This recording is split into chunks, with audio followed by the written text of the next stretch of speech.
Bonjour les amis, j'espère que vous allez bien. Alors depuis le début de cette semaine, nous voyons des textes un peu délicats, un peu compliqués. Allez, vous pouvez encore aujourd'hui mettre ce que vous en pensez dans le chat, je serai heureux de vous lire. Vous pouvez discuter également entre vous, toujours dans la bienveillance. Il en va de soi et c'est parfaitement normal. Aujourd'hui, je vous propose d'aborder un texte supplémentaire, un troisième texte plutôt compliqué.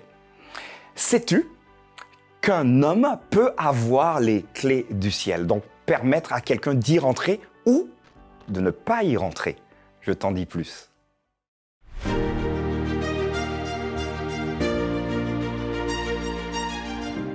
Aujourd'hui, la pensée du jour se trouve dans Matthieu, chapitre 16, verset 19. « Je te donnerai les clés du royaume des cieux.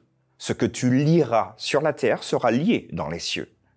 Et ce que tu délieras sur la terre sera délié dans les cieux. » Voilà, un texte un peu délicat et je vous le demandais il y a quelques instants. Est-ce que vous savez que vous avez la possibilité d'ouvrir ou de fermer la porte du ciel? Dans le contexte ici, une discussion entre Jésus et Pierre. Et là, Jésus va lui dire, écoute, moi, Jésus, je te donne à toi, Pierre, les clés du royaume des cieux. Et attention, ce que tu lieras sur la terre, en d'autres termes, ce que tu feras sur la terre, sera exécuté quelque part, quand on lit le texte rapidement, sera exécuté au ciel. Et ce que tu approuveras ou désapprouveras, exactement la même chose au ciel.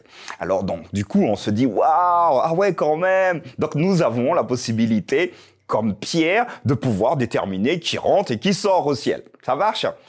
Mais est-ce que Dieu prendrait le risque de donner à un homme, qui plus est, pourrait être hyper intelligent, à un groupe d'hommes, voire à une église, la possibilité de faire rentrer ou pas quelqu'un au ciel?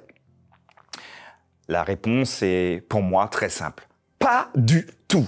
À aucun moment, Dieu n'oserait laisser même pas une demi-seconde, une centième de seconde, la possibilité à l'homme de décider qui rentre ou qui ne rentre pas. Que veut donc dire ce texte? Je crois que Matthieu va nous inviter à prendre en compte un élément fondamental. Toi et moi, nous avons une responsabilité de pouvoir fermer les portes ou de pouvoir les ouvrir, les portes du ciel. Ouais, mais d'accord, Marcia, mais qu'est-ce que tu veux me dire? Allons un peu plus loin. En ne partageant pas ce que tu connais de Dieu avec quelqu'un d'autre, tu lui fermes les portes du royaume de Dieu. En refusant, là c'est vraiment une position, une posture, en refusant de partager avec l'autre ce que Dieu a fait pour toi, tu lui fermes les portes du royaume des cieux. Et c'est très souvent le cas. Parfois, on sélectionne qui on veut. Simplement, Dieu t'interpelle et te dit que tu as une responsabilité également sur la terre. Ce que tu lieras. Lieras, c'est finalement emprisonnera. Sera emprisonné. Ça marche.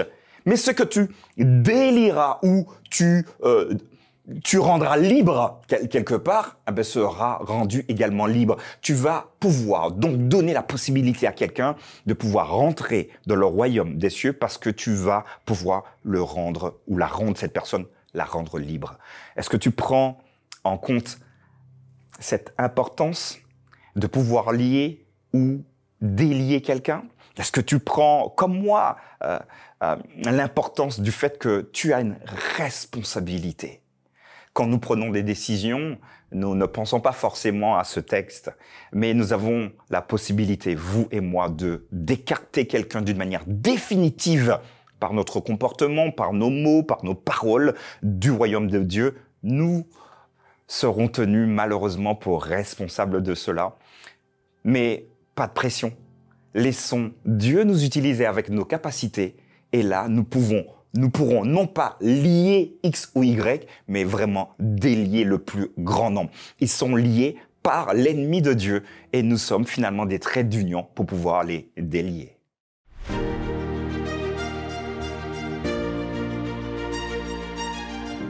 Voilà, je vous ai proposé une perspective de ce texte qui peut être ambigu ou compliqué. N'hésitez pas à me dire ce que vous en pensez. Si vous avez d'autres pistes, je serais heureux de pouvoir les lire.